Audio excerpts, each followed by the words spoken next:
Salut sur vous. En quête de patrimoine, découvrons notre histoire. La vie des saints. 31 août, nous fêtons Saint Raymond Nonat.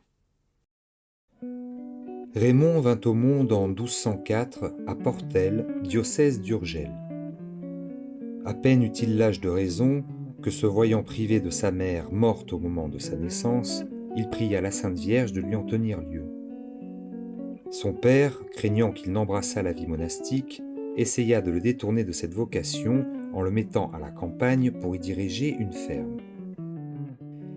Il put enfin, avec le consentement de son père, entrer dans l'ordre de la Merci. Envoyé à Alger pour traiter du rachat des captifs, il en délivra un grand nombre. Lorsque ses fonds furent épuisés, il se donna lui-même en otage. Soumis d'abord à toutes les horreurs de la prison, il obtint ensuite quelques libertés. Il en profita pour consoler les chrétiens et convertir les musulmans. Il expia son zèle par une cruelle bastonnade. Comme il continua néanmoins ses prédications, il fut fouetté au coin de toutes les rues de la ville.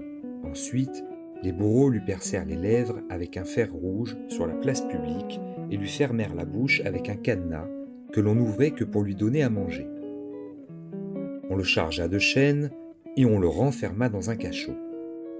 Néanmoins, les gardiens de la prison l'entendirent un jour prononcer à haute voix, sa bouche cadenassée, ces paroles du psalmiste « In aeternum Domine, permanet verbum tuum ».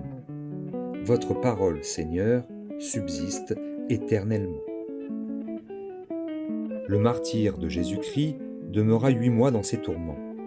Enfin, des religieux de la Merci apportèrent sa rançon.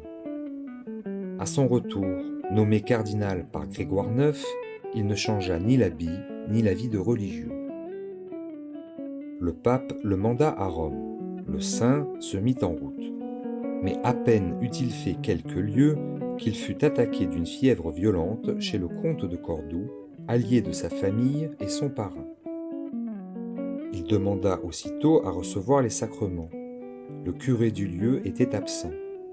Alors le fervent cardinal éleva les yeux au ciel et pria Dieu de lui accorder le saint viatique avant de mourir.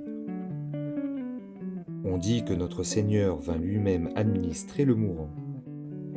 Peu de temps après, Raymond expira en prononçant ces paroles du Sauveur sur la croix. « Mon Dieu, je remets mon âme entre vos mains », le 31 août 1240, à l'âge de 37 ans.